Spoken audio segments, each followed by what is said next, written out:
Si las puertas se te han cerrado, recuerda que siempre hay una puerta abierta para ti. Puerta Abierta, un programa con el doctor Guillermo Torres.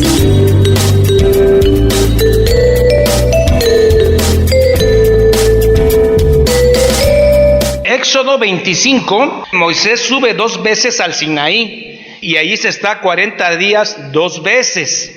Entonces, la primera vez que él sube y está en esa espesa nube, después de que los ancianos comieron con Jehová y él mismo comió con Jehová, desciende, Moisés les empieza a decir cómo construir el tabernáculo, pero esa narrativa se ve interrumpida. Viene Josué bajando, que no se le despegaba a Moisés, y empieza a oír un ruido en el campamento.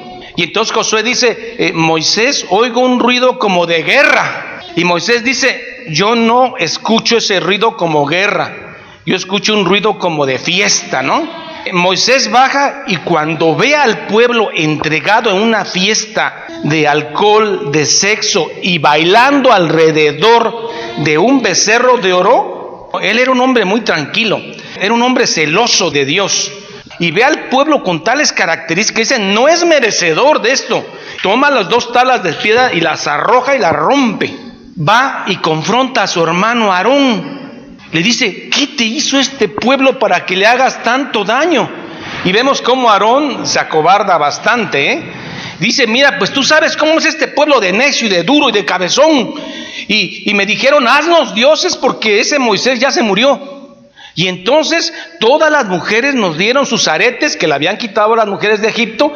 Es un poco simpático Aarón porque dice que él juntó todo ese oro y lo echó a la fundición y salió un becerro. O sea, no dice que él lo labró a martillo, pero creo que así fue. Él lo talló a martillo y ellos venían bien egipciados, ¿no? Acababan de salir de Egipto, ¿no? Venían bien egipciados. Pensaban que Dios era un becerro. Y dice, no, pues yo eché los anillos y salió un becerro. No tuvo el valor de decir yo labré ese becerro. Ya Jehová le había dicho a Moisés, vete, baja, porque el pueblo ya se echó a perder.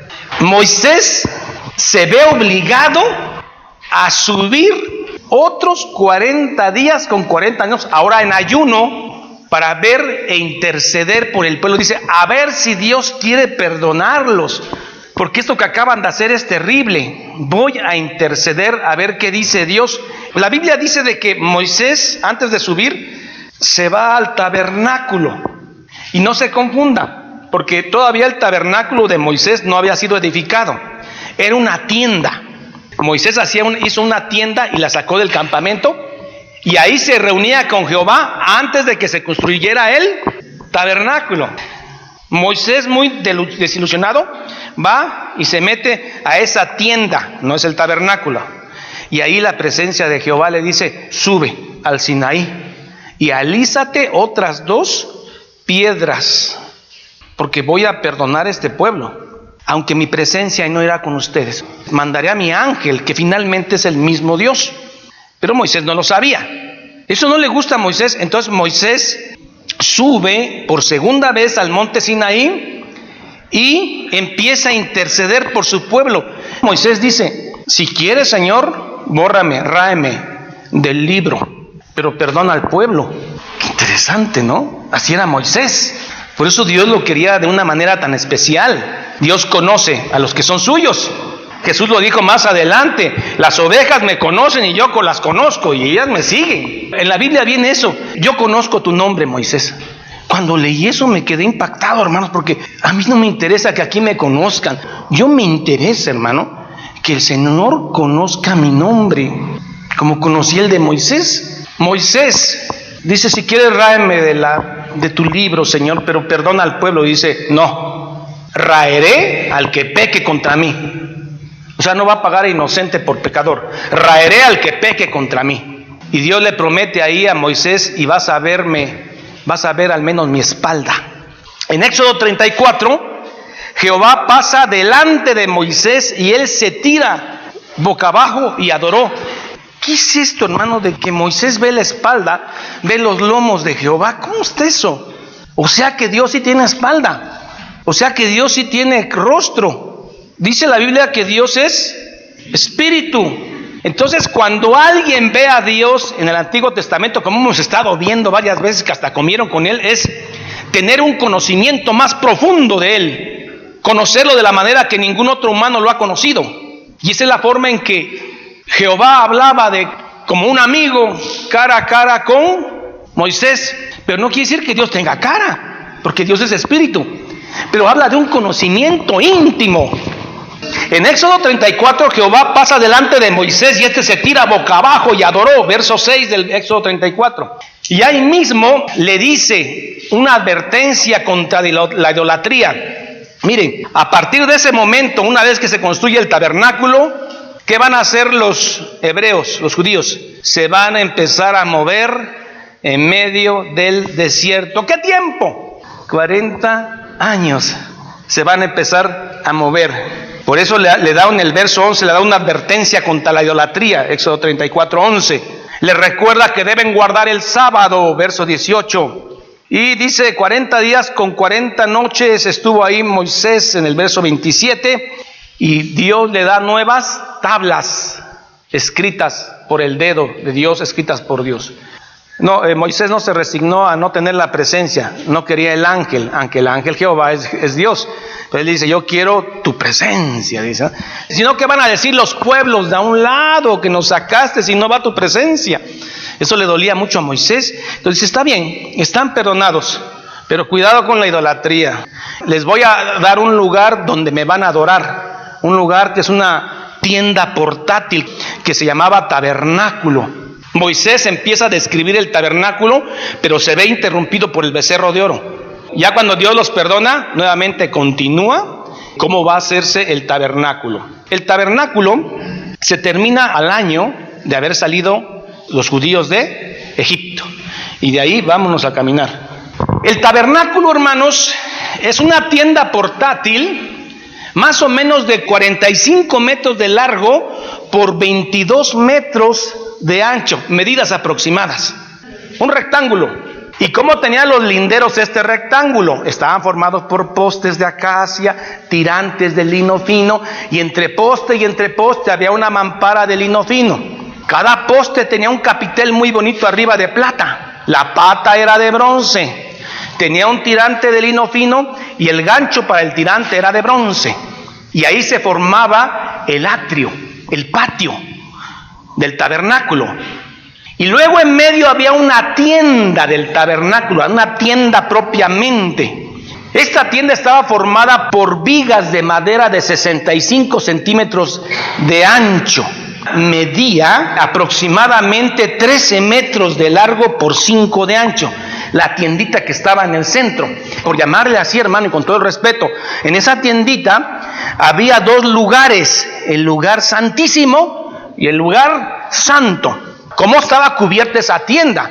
Estaba cubierta por 4 gigantescas cobijas, llamarle así. Cada cobija estaba hecha de varias cortinas, desarmables, desenganchables.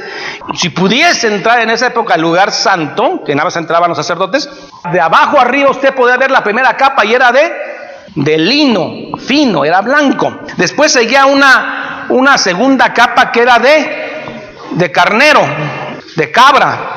Una tercera capa que era de becerro teñida de rojo.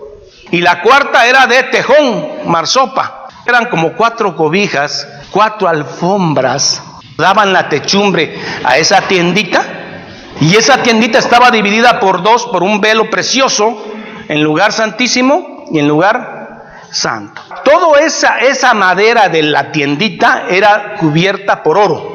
Todas esas tablas eran cubiertas por oro y tenían anillos para que metiera uno una vara de oro y la cargara uno. En el atrio había un altar donde se hacían los sacrificios, el altar de bronce. Y luego entre el altar de bronce y la tiendita había una fuente preciosa, la fuente de bronce, hecha de espejos de bronce, donde el sacerdote se lavaba ritualmente y podía ver su rostro pecador. Ya usted si usted fuera sacerdote, podía entrar a la tiendita a través de una cortina preciosa y usted accesaba al lugar santo. Y en ese lugar santo había 3 muebles, santamente hechos y decorados de oro. Uno era el candelabro, que pesaba 33 kilos de oro macizo. con 7 brazos, la ménora, representativo de Israel. Cada brazo tenía una flor de almendro, 3 flores de almendro, y al final una lamparita que era con aceite de olivo puro que tenía que encenderse. La ménora, 7 brazos, y era el que alumbraba ¿qué? El lugar santo, y no debía faltar jamás la luz. Para eso estaban los sacerdotes. Enfrente de la ménora, al lado derecho, estaba la mesa de los panes, o la mesa de la proposición. Cada sábado, se cambiaban los 12 panes, porque cada pan representaba una tribu de Israel. Ya estando en el lugar santo, usted podía ver de frente una cortina preciosa con querubines, todo hecho por obra de camarero. Y fíjense que Dios le dio sabiduría a 2 hombres en especial, a Besalit y a Aholiab. Les dio una sabiduría artesanal preciosa, y ellos construyeron todos estos muebles con una inspiración divina que no ha tenido otro hombre. Usted está en el lugar santo, y antes de si pudiera entrar, nadie entraba ahí más que Aarón, ni Moisés, Aarón era el sacerdote. Cada año en el Yom Kippur, en el día de la expiación, Aarón entraba ahí, pero ahí antes de la cortina estaba un altar, el altar del incienso. Diario se debería quemar, 2 veces al día debería quemarse incienso. El incienso debería tener una fórmula especial, no era cualquier incienso. La fórmula de este incienso tenía 5 componentes: estacte, uña aromática, gálbano e incienso puro. Y tenías que hacerlo en polvito, y ya en polvito 2 veces al día en el altar de incienso tenías que quemar. Y eso representa las oraciones de los santos actualmente. 2 hijos de Aarón, en una ocasión, ellos estaban encargados del incienso y ofrecieron fuego extraño. ¿Qué es esto? Alteraron la estructura. Dijeron, no, se va a dar cuenta. Un día más, un poquito de incienso. ¿Sabe qué pasó con estos 2 muchachos? Salió flama del lugar santísimo y los asó, los quemó. Sus otros 2 hermanos menores entraron por ellos y se los llevaron. Dios dijo que sea así, y así es. Y una vez les adelanto, por ejemplo, el aceite de la unción. Había un aceite de la unción. Aparte es el aceite para las lamparitas, hermano. Ese era aceite de oliva, machacado. Pero aparte había el aceite de la unción. Ese aceite, una vez compuesto, todo lo que tocaba lo hacía puro. Entonces, una vez que Aarón compone este aceite, con ese aceite tocó los muebles del lugar santo, santísimo, y los hizo santos. La Biblia dice que Dios les dijo, todo lo que tocar ese aceite será santo, será limpio. Y con ese aceite ungen a Aarón como el sumo sacerdote. Aarón está entre la fuente de bronce y el altar de bronce, sentadito. Ese ungimiento duró 7 días. Dice que le derramaron ese aceite precioso. Estaban santificando a Aarón. ¿Y qué había hecho Aarón unos días antes? Un becerrote de oro, el muchacho. Entonces no era tan santo, ¿no? Este aceite de unción es la sangre de Cristo. Todo lo que toca la sangre de Cristo lo hace puro, lo hace acepto al Padre. Por eso la iglesia que Jesús limpió con su sangre es una iglesia sin mancha y sin arruga. ¿Dónde encuentra usted esa? Solamente la gente que cree en Jesús. El aceite de la unción, hermanos, estaba formado de mirra, canela, cálamo y aceite de olivo. 4 cosas. Con esto se ungió todo el tabernáculo y Aarón y los sacerdotes. Aparte de eso, los sacerdotes tenían que hacer 2 ofrendas al día, al amanecer y al atardecer. La ofrenda diaria era todo el año un cordero de 1 año al amanecer y al atardecer. O sea, de cajón se mataban 2 corderos al día, al amanecer y al atardecer. ¿Cómo se mataban? Una vez era holocausto completo, se quemaba todo. Pero además del cordero, le agregaban de 16 a 24 litros de flor de harina, ahí mismo para que se quemara con el cordero. Le agregaban de 3 a 8 litros de aceite de oliva, machacada, al cordero. Y cuando era ofrenda de libación, le agregaban vino de 7 a 8 litros, 2 veces al día. Todo esto fue abolido cuando Jesús vino. No más sacrificios, no más derramamiento de sangre. Una sola vez Jesucristo entró al lugar santísimo e intercede por nosotros. No hay más por qué hacer esto. Por eso me extraña cuando hay tendencias judaizantes mesiánicas en las iglesias cristianas, donde ya pues hay que guardar el sábado, ¿no? Ahora ponerse su gorrita acá y pues celebrar la Pascua. Bueno, pues una vez que empiezan a matar corderos y que se haga su altarcito de bronce, si no tiene para eso una anafre, aunque sea, pero algo que represente, ¿sí? Están volviendo a los rudimentos, a la ley. Y por más que sepan hebreo, y por más, eso ya quedó atrás. Qué tendencias tan engañosas. Bueno, entonces Dios escogió a 2 hombres para hacer todos los muebles. Se llaman Besalí y Aholiab. Fueron llenados por Dios en sabiduría y ciencia. Diseñaron e hicieron el mobiliario del tabernáculo. También saben qué hicieron, las vestiduras sacerdotales. Qué genios, ¿eh? Así como también que hicieron el aceite de la unción y el incienso. Y también Dios les recomienda guardar el sábado. Cualquiera que hiciere obra alguna en el sábado será cortado del pueblo. Vamos a ver una vista panorámica del tabernáculo. Así que empiecen a pasar las diapositivas. Pueden apagar las luces. Este es el tabernáculo visto desde lejos. ¿Sí ven el lindero que está hecho de postes? 20 postes de este lado, 20 postes de este, 10 postes atrás y 10 postes enfrente donde está la puerta. Cada poste estaba hecho de acacia. 2.25 medía estos postes. Los postes de la tienda eran más altos, pero los de afuera medían 2.25, y tiene una coronita que es, o un capitel que es de plata. ¿Y la pata de qué es? De bronce. Y tiene un tirante para que no se caiga, ese es de lino. Y el gancho donde se pone el tirante es de bronce. Y lo que ustedes están viendo ya aquí en el centro es la tienda propiamente. Y esa tienda tiene 4 alfombras gigantescas cubriéndola. Eso impermeabilizaba el lugar y le daba temperatura. Luego tiene 5 postes al frente, esos son de oro. Toda la tiendita esa estaba laminada de oro. La presencia de Dios ahí, ni modo que sea de barro o de adobe. Afuera, ¿qué ven? Ven sacerdotes, ven a uno que tiene un color más bonito en su uniforme. Ese es el sumo sacerdote, es Aarón. Los demás son sus hijos. Y miren el matadero que traen ahí de animales. Y luego lo primero que ven acá, hermanos, es el altar de bronce. Es una parrilla de 2 metros 25 por 2.25, es un cuadrado por 1.25 de alto. Tiene 4 cuernos que significan poder. Y luego ven entre el altar de bronce y la entrada a la tiendita, ¿qué ven? La fuente de bronce. Ningún sacerdote podía entrar al lugar santo sin antes, no sé, lavaba bien.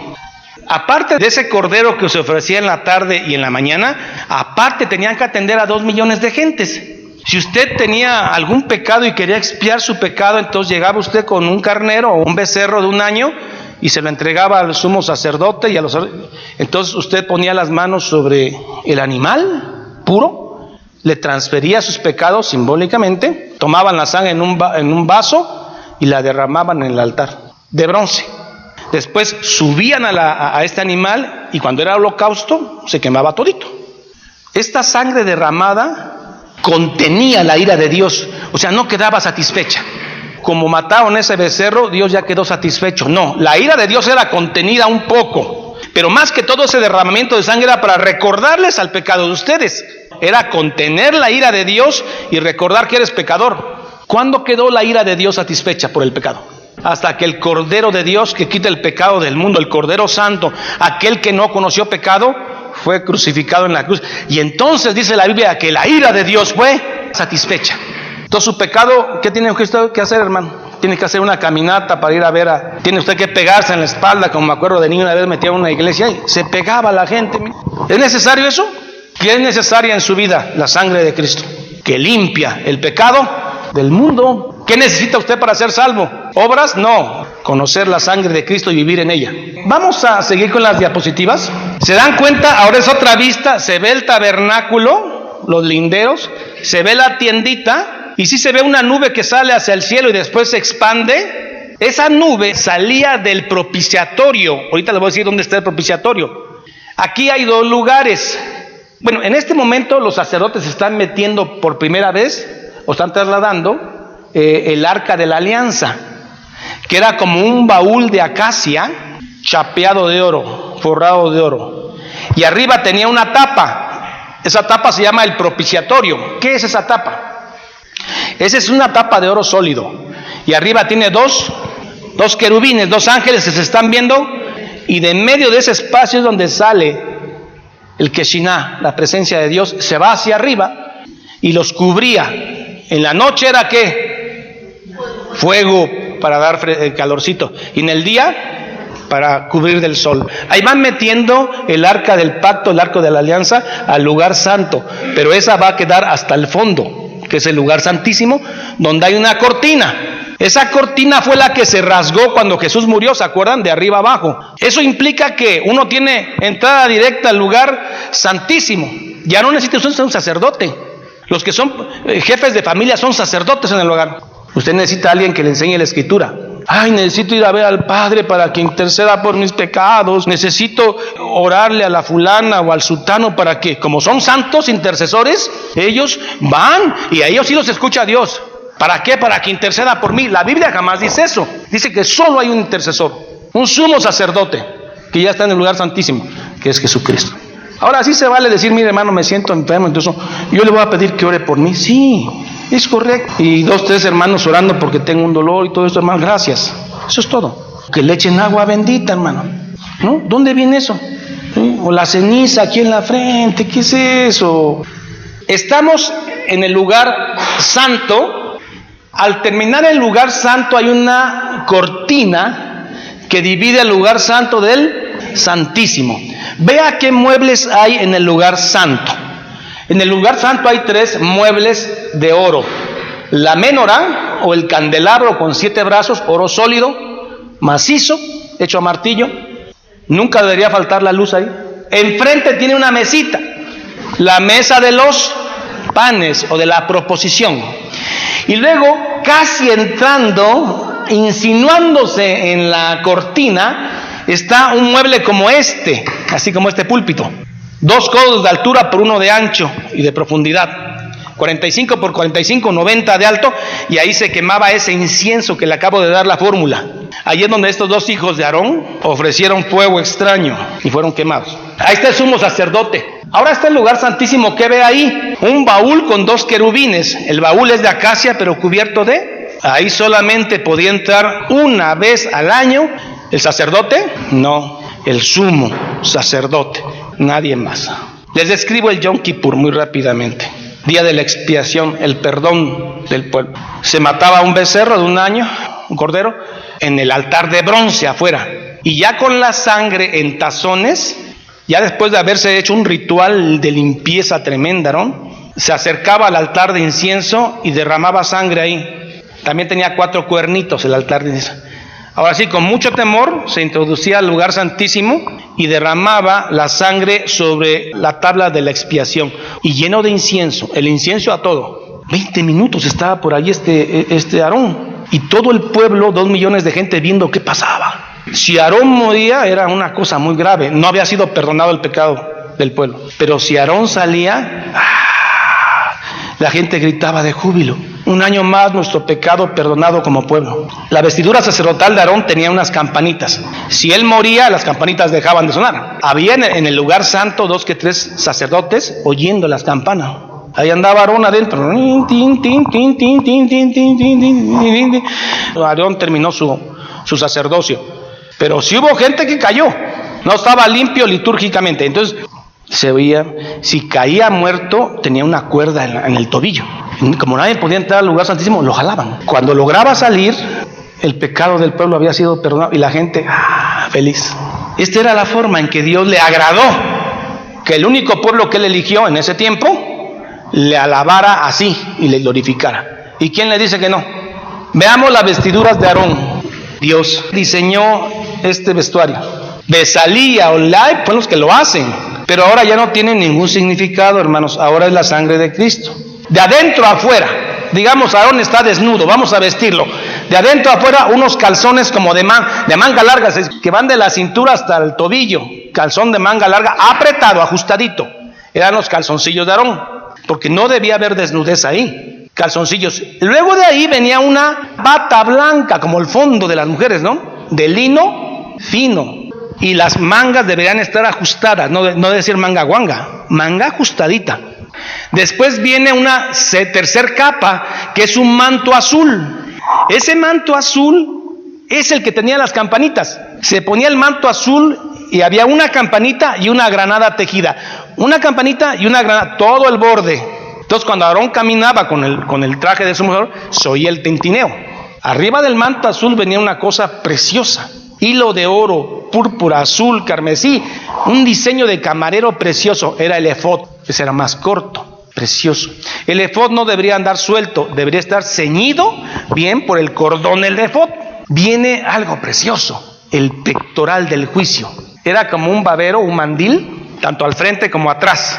Este mandil tenía 12 piedras preciosas al frente, que representaban ¿qué? Las 12 tribus de Israel. O sea que cuando Aarón entraba al lugar santísimo, llevaba representado en el pecho las 12 tribus.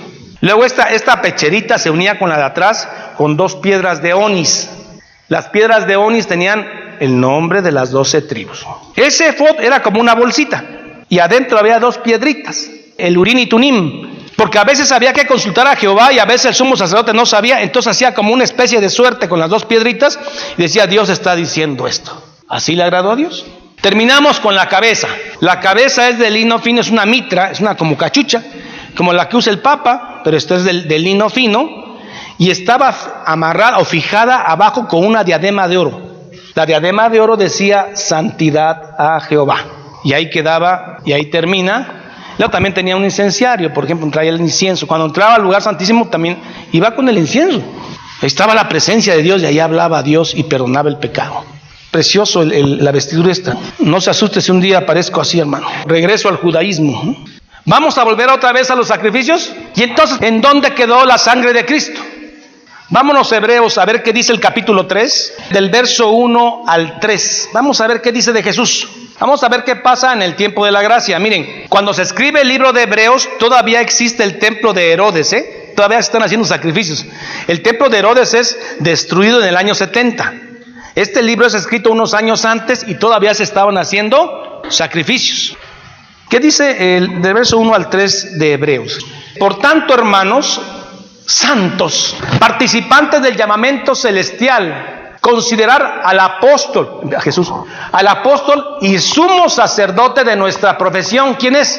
Ese es nuestro sumo sacerdote. Recuerda que el tabernáculo hecho por manos de hombre acá era sombra del que hay en el cielo.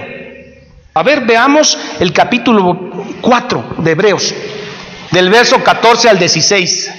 Está hablando Pablo, o probablemente un sacerdote que conocía muy bien la liturgia. No sabemos realmente quién lo escribió, Hebreos. Por tanto, por lo anteriormente dicho, ojalá lean todo. Teniendo un gran sumo sacerdote que traspasó los cielos, Jesús, el Hijo de Dios, retengamos nuestra profesión de judíos, no. Del Antiguo Testamento, no. De ser cristianos en Cristo. El sumo sacerdote, que es Jesús, cuando muere en la cruz y se abre la cortina, él atravesó, dice, los cielos. ¿Es necesario hacer otro sacrificio? ¿Es necesario abrir otro templo precioso con todo el altar de bronce, la fuente de bronce, el lugar santísimo y volver a matar becerros? El que haga eso tiene por inmunda la sangre de Cristo. Veamos otros pasajes de Hebreos, el capítulo 7, del verso 18 al 28. Queda pues abrogado, anulado el mandamiento anterior, el de matar todos estos animales y el sumo sacerdote, incienso, aceite, lámpara. Queda abrogado el mandamiento anterior y la ley a causa de su debilidad e ineficacia. La ley era buena, pero fue un ayo, un maestro que nos llevó a lo superior, que fue Cristo. Además, la ley nunca hizo perfecto a nadie, porque nadie la logró cumplir. En cambio, la gracia sí nos hace acepto a Dios. Queda pues abrogado el mandamiento anterior a causa de su debilidad e ineficacia. ¿Seguimos? Pues nada perfeccionó la ley, no pudo. Nadie la cumplió, solamente Jesús. Y de la introducción de una mejor esperanza, ¿de quién está hablando? Por la cual nos acercamos a Dios. ¿Seguimos? 20. Esto no fue hecho sin juramento, o sea, Dios lo juró antes en las profecías. ¿Seguimos? Porque los otros ciertamente con juramento fueron hechos sacerdotes. ¿De quién está hablando? De Aarón y todos los sumos sacerdotes después de Aarón. Fueron hechos con juramento. Pero Jesús, con el juramento del que le dijo, o sea, el Padre, juró Señor y no se arrepentirá, tú eres sacerdote, ¿qué tiempo? Del orden de Melquisedec. Miren, este extraño personaje era un sacerdote de Dios, así de sencillo, que no se conocen ni sus principios de días ni sus finales de días, porque no hay acta de nacimiento en él, ni papeles de cuándo nació y cuándo murió. No quiere decir que sea Cristo. ¿Por qué Jesús es el sumo sacerdote del estilo o según el orden de Melquisedec? Porque todos los sumos sacerdotes descendían ¿de quién? De Aarón. ¿Melquisedec desciende de Aarón? No. Ahora la pregunta, ¿nuestro sumo sacerdote, que es Jesucristo, desciende de Aarón? No. Desciende de la tribu de Judá. Entonces, por eso dice, del tipo de Melquisedec que no desciende de Aarón, así también Jesús, sumo sacerdote, no desciende de Aarón, del tipo o del orden de Melquisedec. Por tanto, Jesús es hecho fiador de un mejor. ¿Por qué quieren regresar al judaísmo? ¿Por qué quieren guardar el sábado? Ustedes deben descansar un día, eso sí sabemos, pero no necesariamente es el sábado. ¿Por qué creen que los que son judíos ahorita son hermanos mayores? ¿Quién dijo eso? La Biblia tiene un solo pueblo, no tiene dos. Miren, los judaizantes dicen que Dios dice que tiene dos pueblos, los judíos, a los cuales va a restaurar en el milenio, y nosotros, la iglesia. No. Efesios dice que es un solo pueblo. El Israel es la iglesia. Entonces todas las promesas son para la iglesia.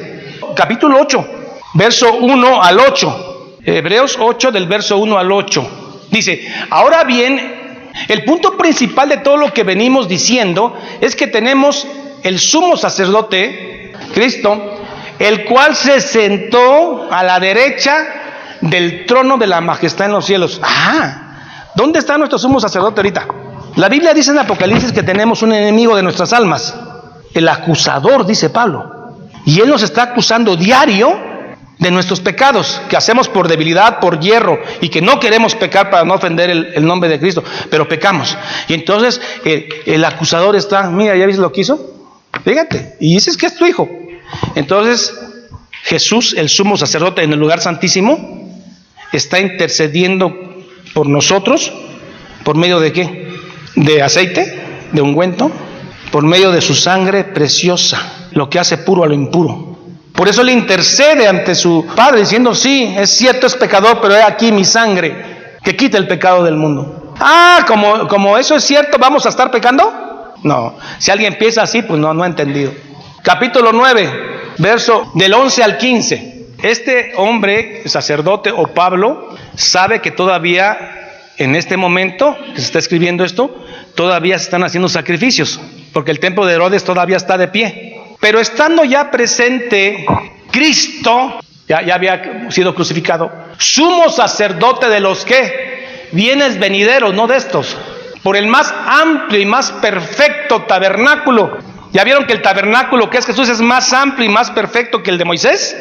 Y más perfecto tabernáculo no hecho de manos de hombre, es decir, no de esta creación, el tabernáculo donde está Él, no por sangre de machos cabríos ni de becerros, no así, sino por su sangre preciosa.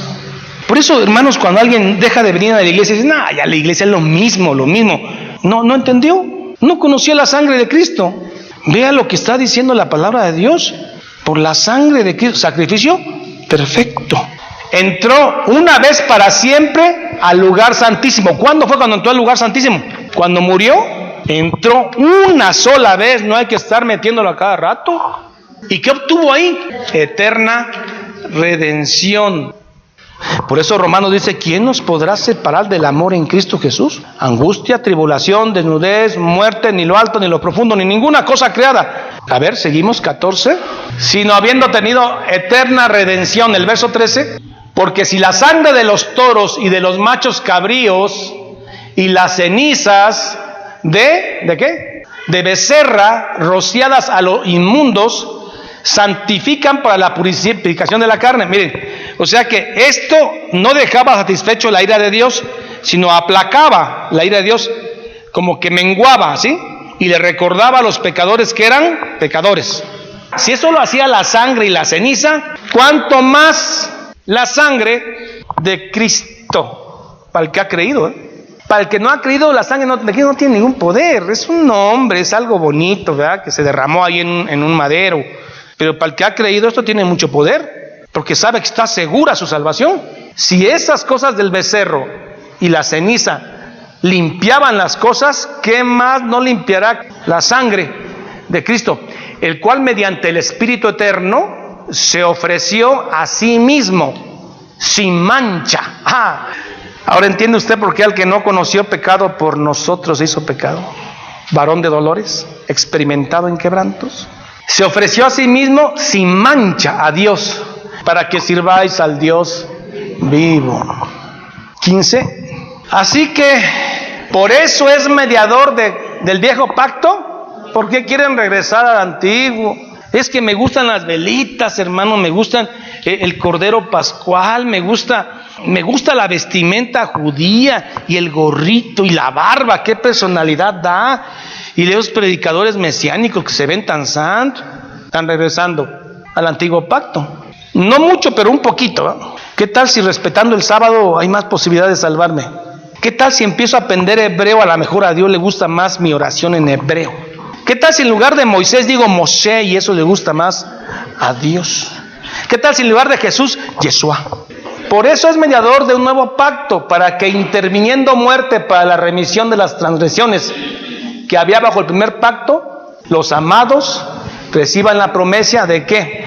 Gracias a Dios por eso. Tiene que leer Hebreos completo para que entienda. Hebreos capítulo 10, del verso 1 al 7. Porque la ley, la que dio ¿quién? Moisés. Porque la ley, teniendo la sombra de los bienes venideros, la ley era la sombra, el ayo, el maestro, pero no tenían la imagen misma de las cosas, las de Cristo. Nunca puede, por los mismos sacrificios que se ofrecen continuamente, ¿ya vieron? Nunca pueden, por sus mismos sacrificios que se ofrecen continuamente cada año, hacer perfectos a los que se acercan. De otra manera cesarían de ofrecerse, ¿sí? Si en el Yom Kippur el sumo sacerdote ofreció y ya hizo perfecto a todos, ya no es necesario hacerlo el otro año, con uno nada más. Pero como no lo hacen perfecto, dice, cesarían de ofrecerse, pues los que tributan este culto limpios una vez, ya no tendrían ya más conciencia del pecado. Verso 3, no es que quedara pagado el pecado, porque la única vez que quedó pagado el pecado fue en la cruz, sino que estos sacrificios era para recordarle a la gente que eran pecadores. Vean, pero en estos sacrificios cada año se hace memoria de los pecados, no los hacía limpios, sino les recordaba que eran pecadores. 4, porque la sangre de los toros y de los machos cabríos, ¿qué cosa? No pueden quitar los pecados. ¿Seguimos?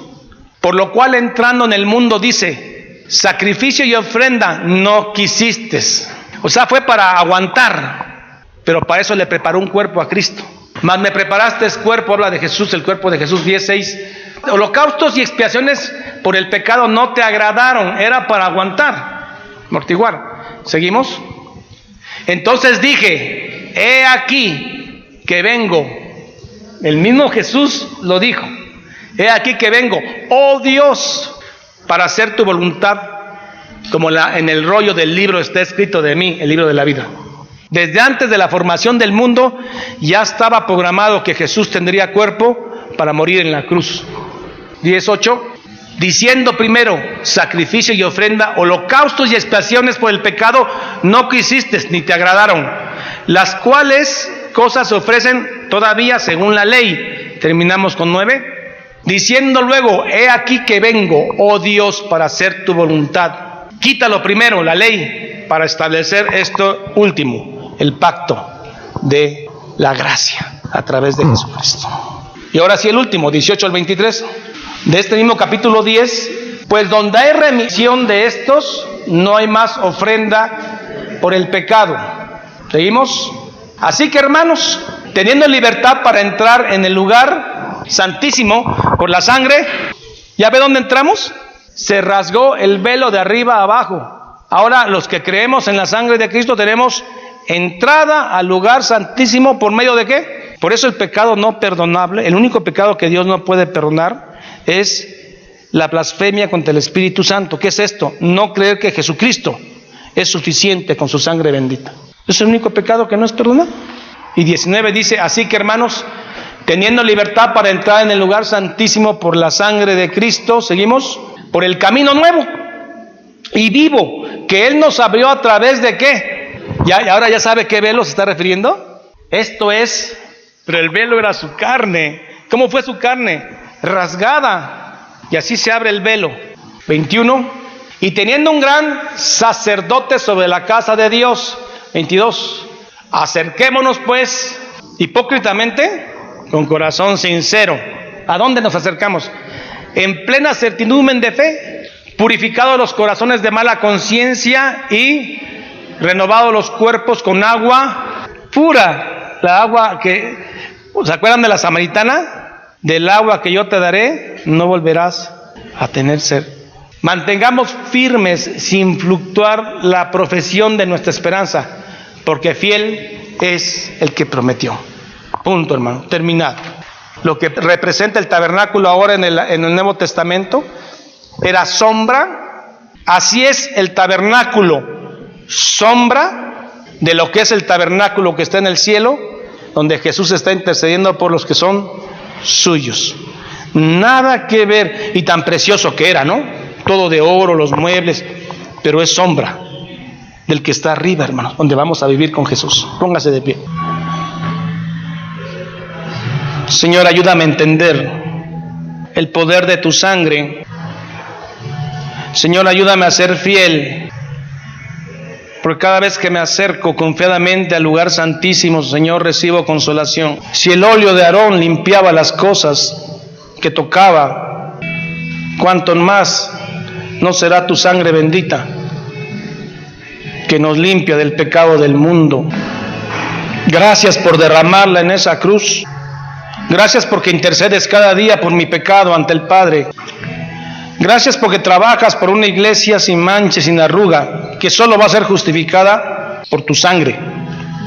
Gracias, Señor, porque aún no siendo digno, recibo tu regalo de bendición. Gracias por derramar tu sangre bendita en cada uno de nosotros. Gracias porque sigues intercediendo por nosotros cada día de nuestra vida. Gracias, Señor, porque a través de tu sangre he encontrado la felicidad, el perdón de mis pecados. ¿Qué poder tiene tu sangre bendita? Gracias, Señor, por habernos escogido para entender esto. Gracias, bendito Señor. Gracias porque tu presencia misma ha estado aquí intercediendo por nosotros en el lugar santísimo. En el nombre maravilloso de Cristo Jesús. Amén y amén. Jehová es mi pastor, nada me faltará. En lugares de delicados pastos me hará descansar. Junto a aguas de reposo me pastoreará. Confortará mi alma. Me guiará por sendas de justicia por amor de su nombre. Aunque ande en valle de sombra de muerte, no temeré mal alguno, porque tú estarás conmigo. Tu vara y tu cayado me infundirán aliento. Aderezas mesa delante de mí en presencia de mis angustiadores. Unges mi cabeza con aceite, mi copa está rebosando. Ciertamente el bien y la misericordia me seguirán todos los días de mi vida, y en la casa de Jehová moraré por largos días. Salmo 23. Esta es la paz que Dios te da a través de su palabra. Busca un grupo de personas que te ayuden a leer e interpretar la Biblia. Te invitamos a escuchar el programa Puerta Abierta con el Dr. Guillermo Torres, pastor de la iglesia La Familia de Dios. Todos los días por esta estación.